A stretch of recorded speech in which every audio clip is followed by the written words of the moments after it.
सविताच किचनमध्ये तुमचं स्वागत आहे. आज आपण लग्नपंक्तीतील मस्त मऊ मोकळा मसाले भात कसा बनवायचा हे आचार्याकडून बघतोय. तर इथे आज आपण 50 किलो तांदळाचा मसाले भात बघतोय. तर सुरुवातीला मोठ्या पातेल्यामध्ये 4 ते 5 किलो तेल घालायचे. तेल घातल्यानंतर फुल गॅसवरती आपल्याला हे तेल चांगलं कडकडीत गरम होऊ द्यायचे. तेल छान कडकडीत झालं की लगेच त्यामध्ये आपल्याला पाव किलो जिरे घालायचे. जिरे चांगले तडतडू द्यायचे. जिरे पहा छान फ्राय झालेत. आता यामध्ये आपल्याला 5 किलो कांदे असे उभे चिरून घालायचे. कांदा आपल्याला आता अगदी मस्त असा परतून घ्यायचा आहे. कांद्याला असं सारखं हलवत राहायचं जेणेकरून कांदा आपला एकसारखा परतला जाईल. कांदा आता हलकासा फ्राय झाला की लगेच यामध्ये आपल्याला 1.5 किलो हिरवी मिरची घालायची आहे. हिरवी मिरची पहा मध्यभागी चिरून घेतली जेणेकरून मिरची फ्राय होताना फुटणार नाही तेलामध्ये आणि मग तेल अंगावरती उडून येणार नाही. आता 2 किलो यामध्ये आपण शिमला मिरची घातली आहे. शिमला मिरची स्वच्छ धुवून घेतल्यानंतर अशा प्रकारे ती कट करून घेतली आहे. आता 2 किलोच यामध्ये आपण फ्लावर देखील घातला आहे. त्यालाच आपण फुलगोबी असंही म्हणतो. हा फ्लावरसुद्धा आपण 2-3 पाण्याने अगदी स्वच्छ धुवून घेतला आणि नंतर तो कट केला आहे. आता यामध्ये घातलेल्या या सर्व भाज्या आपल्याला या तेलामध्ये छान परतून घ्यायच्या आहेत. गॅस आपण फुलच ठेवलेला आहे जेणेकरून आपल्या भाज्या छान क्रंची होतील. आता पहा भाज्या आपल्या हलक्याशा परतून झाल्यात. आता लगेच यामध्ये आपल्याला 5 ते 6 जोड्या स्वच्छ धुवून आणि बारीक चिरून घेतलेली कोथिंबीर घालायची आहे आणि सोबतच 4 ते 5 जोड्या आपल्याला यामध्ये स्वच्छ धुवून आणि बारीक चिरून घेतलेला पुदिना देखील घालायचा आहे. आता हा पुदिना आणि कोथिंबीर आपल्याला या तेलामध्ये मिक्स करून घ्यायची आहे. मिक्स करता करता थोडंसं आपल्याला याला साईडला सुद्धा सरकून घ्यायचं आहे जेणेकरून यामध्ये आपल्याला खडे मसाले घालता येतील. खडे मसाले घातल्यानंतर याला परत आपल्याला परतून घ्यायचे जेणेकरून मसाले आपले चांगले फ्राय होतील. तर या खड्या मसाल्यामध्ये पहा 50 ग्रॅम तेजपत्ता आहे, 25 ग्राम मोठी विलायची आहे, 25 ग्राम हिरवी विलायची आहे, 20 ग्राम यामध्ये मिऱ्या आहेत, 20 ग्राम लवंग आहे, 20 ग्राम आपण दालचिनी देखील घातलेली आहे आणि 25 ग्राम यामध्ये शहाजिरे देखील घातलेली आहेत. 20 ग्रॅम आपण यामध्ये कर्णफूल, त्यालाच आपण चक्रीफूल असंही म्हणतो, चक्रीफूलसुद्धा आपण यामध्ये घातलेलं आहे. आता हे घातलेले सर्व मसाले आपल्याला खमंग परतून घ्यायचे आहेत. मसाले पहा छान परतून झालेत. आता लगेच यामध्ये आचार्याने 1.5 किलो मीठ घातलेलं आहे. 50 किलो तांदळासाठी त्यांनी यामध्ये 1.5 किलो इतकं मीठ घातलेलं आहे.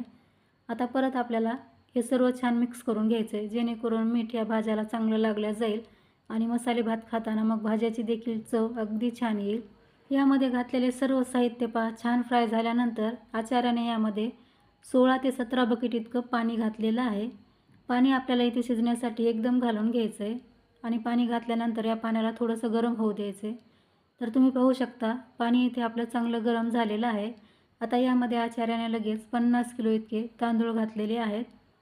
आज आपण हा मसाले भात बनवण्यासाठी स्टीम कोलम हा राईस वापरला आहे, म्हणजेच तांदूळ वापरला आहे.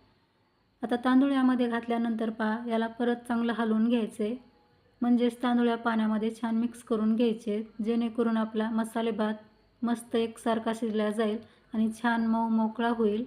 सर्व तांदूळ पहा अगदी छान हलवून घेतलेत आणि तांदूळ शिजायला देखील लागलेत. आता यावरती आपल्याला झाकण ठेवायचं आहे आणि यातलं पाणी आटेपर्यंत झाकण उघडायचं नाही, असं त्याला शिजू द्यायचं आहे. अर्धा तासानंतर पहा झाकण उघडल्यानंतर या राईसमधलं पाणी पूर्ण आटलेलं आहे आणि तुम्ही पाहू शकता मस्त मऊ मोकळा आपला हा भात शिजलेला आहे. आचार्याने एक तांदूळ असा बोटाने दाबून पाहिला तर आपला तांदूळ छान मऊ झालेला आहे. आता हा तांदूळ किंवा भात आपल्याला छान मिक्स करून घ्यायचा आहे जेणेकरून सर्व मसाले या भातामध्ये छान मिक्स होतील. तर तुम्ही पाहू शकता खूप मस्त आपला हा मसाले भात तयार झालेला आहे. आता एकदा याला चांगलं मिक्स केल्यानंतर काय करायचं की परत हा भात आपल्याला अशा प्रकारे व्यवस्थित लावून घ्यायचा आहे जेणेकरून आपल्याला यातली वाफ बाहेर जाऊ द्यायची नाही किंवा वाफ बाहेर पडणार नाही. अशा प्रकारे व्यवस्थित हा राईस आपल्याला लावून घ्यायचा आहे.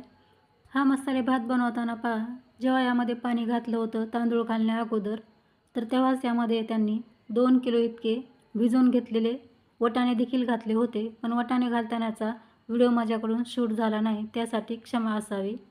आता पहा भाताच्या वरतून आपल्याला यामध्ये 4 किलो टोमॅटो असे बारीक चिरून घालायचे आहेत. टोमॅटो आपल्याला नंतरच घालायचे आहेत. मसाले भातामध्ये आपण जर सुरुवातीला टोमॅटो फ्राय करून घेतले तर टोमॅटो पूर्ण असे बारीक होतात आणि मग ते मसाले भातामध्ये दिसत नाही. त्यामुळे काय केले की आचार्याने भात शिजवून घेतला आणि वरतून आपल्याला यावरती अशा प्रकारे टोमॅटो घालून घ्यायचे आहेत.